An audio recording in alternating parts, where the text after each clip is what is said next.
Just turned around to grab her luck cap. I apologize, you can't just do that. The spark ignites, subtle yet undeniable. Ignored her protests coolly, telling the driver to go, leaving and fuming on the sidewalk. Was here exactly because the prince had suddenly returned home. This interlude promises more than it reveals. Riding to the palace, and had no idea this simple interview trip would completely rewrite. He clearly wasn't interested in making an appearance. Layers of longing unfold in quiet beauty. Frustrated, everyone left. But then, her boss's warning, "Don't come back without a decent interview," exploded in Anne's mind. She smelled past the guards to the back entrance, following the catering staff right into the palace. Heartstrings tugged by the unlikely. The hallway was glorious. Old antiques casually sitting around, a suit of armor, a brush with destiny that lingers sweetly. "May I help you?" No, I guess I was supposed to be off. America, excuse me. You must be the new American toot of a Princess Emily. Hearing this, and unsure how to answer, immediately seized the opportunity. Layers of longing unfold in quiet beauty. She pretended to be the tutor, explaining she arrived 2 weeks early because her previous assignment finished quickly. The housekeeper, recalling the previous tutor's short tenure, didn't ask further and quickly led Anne to meet the prince and the queen. But when that familiar face appeared, romance blooms in the rain's aftermath. Anne's jaw dropped. You know each other." "I'm parts of Cross." "Selfish jerk, at your service. I am so sorry. I know. I should apologize, and you are." This interlude promises more than it reveals. "Your Majesty, may I present Miss Martha Anderson of Princess Emma's new tutor." Just then, Princess Emily floated in, reading her brother and immediately noticing his thick hair, questioning why he grow it so long. Whispers of what could be echo through. "I only grew it so I wouldn't be recognized. And it appears to be doing the trick." "Who are you and what are you doing in my palace?" The arrogance in Emily's tone made Anne nervously realize this tutoring job might be harder than expected. The narrative's pulse quickens here. Sure enough, on her first day, she got a little surprise, a mouse sitting perfectly on her desk chair. The distressed housekeeper showed a look of resignation. The princess, who hated being distributed, had already driven away several tutors with similar pranks. The narrative's pulse quickens here. Staring at the density math problems, Anne, who had long returned her knowledge to the school, felt helpless. She was about to offer some easier English lessons, when the princess, pushing her wheelchair to the window, showed zero interest in learning. The spark ignites, subtle yet undeniable. Although the princess' unwillingness to study made Anne's job easier, Prince practicing archery below the window. Vulnerability meets chance in cinematic grace. "How does some fresh air sound, Your Royal Highness? Tea, forgetting her mission. Tea going to miss its serendipity at its finest, pulling strings unseen." "What are you doing, Richard?" "I'm adjusting the sight. Someone new, Bay." Watching him shake his beard, and was momentarily captured. "Are you all right?" "Yes, I am fine. Your Royal Highness, is just your face." "Something wrong with my face?" No, it's perfectly normal." "Perfectly normal." "No, I didn't mean that. What I meant was that." The narrative's pulse quickens here. "I almost didn't recognize you because you shavelled." And Emily, clearly bored by their conversation, suddenly announced she wanted to try archery. Richard, knowing his sister hated study, didn't want to spoil her fun and handed her the bow. Emily knocked the arrow, drew the string, and released it, a perfect bullseye. The prince was shocked, though he insisted it was beginner's luck. Whispers of what could be echo through.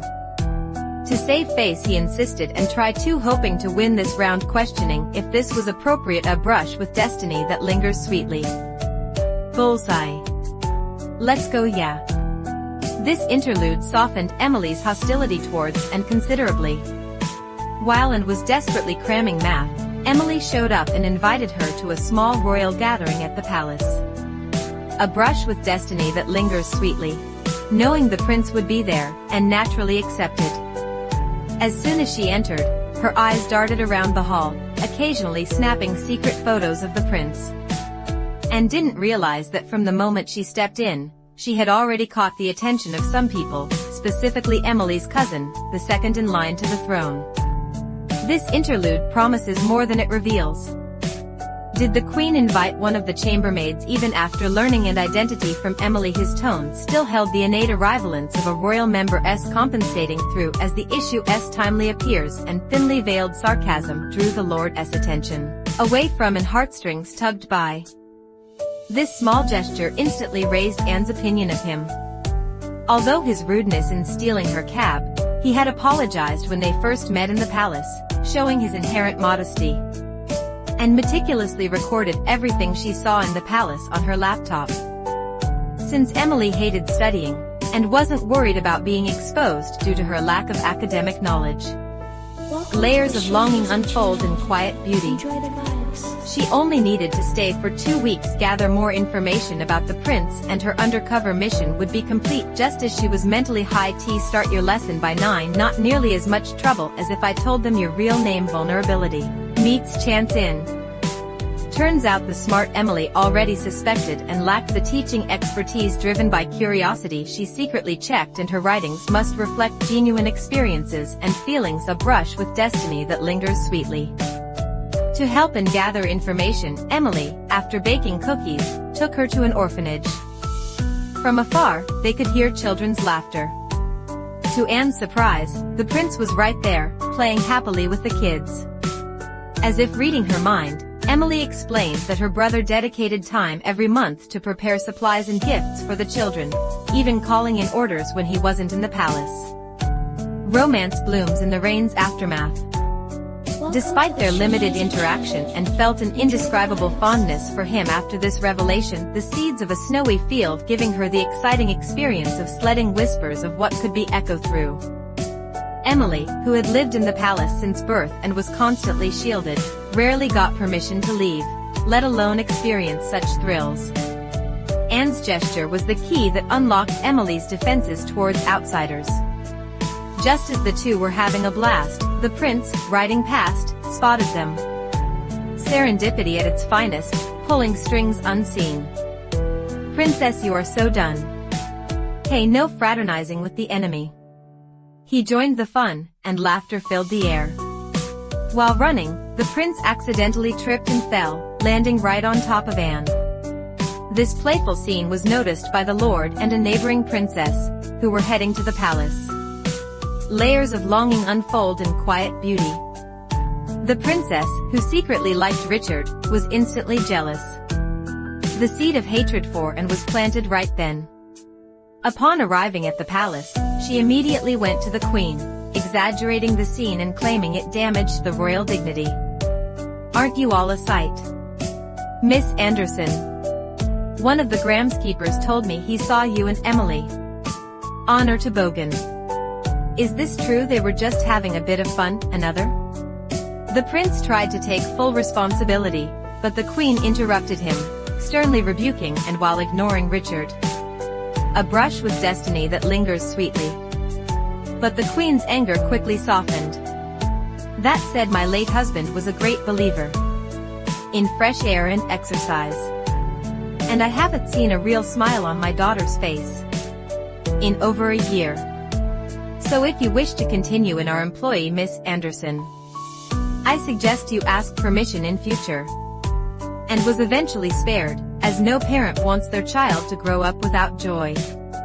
The queen, slightly amused, ended the conversation with a cheeky suggestion, and next time, perhaps you might give serious thought to inviting your queen on your toboggany exposures. Layers of longing unfold in quiet beauty. Yes, your majesty. In the following days, and continued tutoring and secretly following the prince, observing his every move. One evening, seeing him ride out, and followed. But the prince's horse was too fast, and Anne quickly lost sight of him. Her horse was spooked and threw her off, galloping away. Whispers of what could be echoed through. Tired and surrounded by trees, and soon got lost in the woods. To her horror, her to a remote cabin deep in the woods. The spark ignites, subtle yet undeniable. now that we've warded off Wall's hypothelia and assured your survival. Why were you following me? I was curious. And I'd never ridden a horse outside of Central Park before. And I think I'll stick to my Volvo.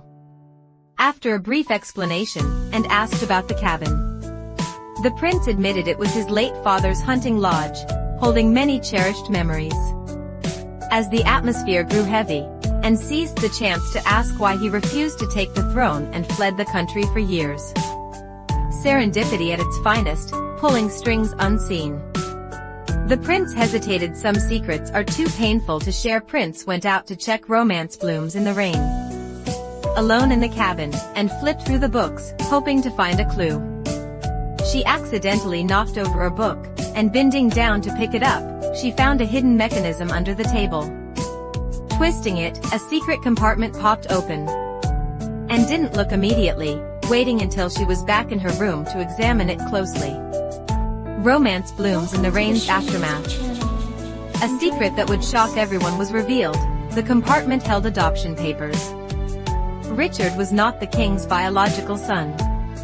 His birthday certificate was falsified years ago by the royal family. And suddenly understood why Richard was reluctant to take the throne. He likely couldn't overcome the mental hurdle. If she revealed this news, it would be a national sensing, and her career would soar. Romance blooms in the rain's aftermath. But when the moment of decision arrived, she reached for her phone and quickly pulled him outside. This interlude promises more than it reveals.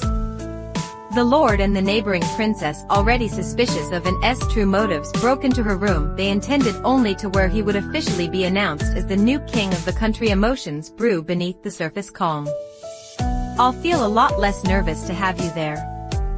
Richard. There's something that I need to tell you. What was it he needs to tell me? This suddenly kiss instantly extended Anne's courage to confess her true identity. In less than 2 weeks, love had quietly bloomed. Seizing the quiet, romantic atmosphere, they shared a long, password 8 kiss. Emotions brew beneath the surface calm. On Coronavirus Day, Anne appeared in a stunning gown. Reminded by Emily spotted her immediately, and the princess exchanged meaningful looks and smiled wickedly. The spark ignites, subtle yet undeniable. After all the procedures were complete, at the very last moment before Richard's coronation was announced, if any of the peerage wished to dispute Prince Richard's claim to the throne. Speak now or forever stay silent. I dispute this claim. On what grounds? I challenge on the grounds that Prince Richard is not the rightful heir. A brush with destiny that lingers sweetly. Because this fraudulent Christmas, Prince is not the blood of the late king. The prince presented the adoption papers, disrupting the ceremony. She then pointed directly at Anne, exposing her true identity as a journalist and falsely claiming Anne stole the papers. Everyone looked confused. Only Richard, after a moment of thought, turned and walked away. And immediately followed. Richard, wait, what for? You have to know that I didn't mean for this to happen. I don't know anything anymore. I don't know who you are. I don't even know who I am. This interlude promises more than it reveals. And explained her original intent, the misunderstanding that led to her posing as the tutor, and how she innocently took the document, completely unaware of its hidden secret. But her words failed to convince the prince.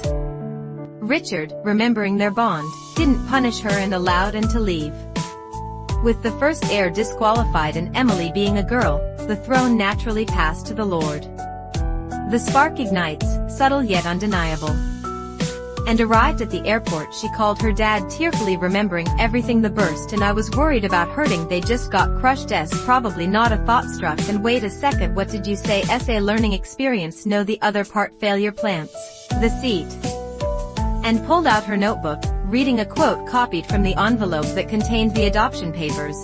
A message from the late king. The gift of the acorn is a seed. Truth and wishes shall flow from it. She remembered the large acorn hanging on the palace Christmas tree. If Richard was adopted, what was the late king's true wish? driven by curiosity and a desire to help Richard, and turned around and rushed back to the palace. Romance blooms in the rain's aftermath. But she was stopped by 2 guards. Remove yourself from the premises before I have you removed. Oh, if I could just talk with her. After receiving permission and rushed to the Christmas tree, ignored the housekeeper and opened the acorn. A brush with destiny that lingers sweetly. Inside, there was another document. The housekeeper's shocked face confirmed this document was powerful enough to change the situation. Meanwhile, the Lord's coronavirus was nearing its end, lacking only the final step of placing the crown. Stop. Have her removed immediately. You're not king yet, Your Majesty. A brush with destiny that lingers sweetly. Before he died, the king amended the law to allow Prince Richard to become his lawful successor. Let me see that. It was inside the acorn. The gift your husband means to give you last Christmas. Before he died, Richard took the paper, loudly proclaiming the final law and message left by his late father. Though my blood may not run in his veins, Richard, Prince of Aldovia, is my son.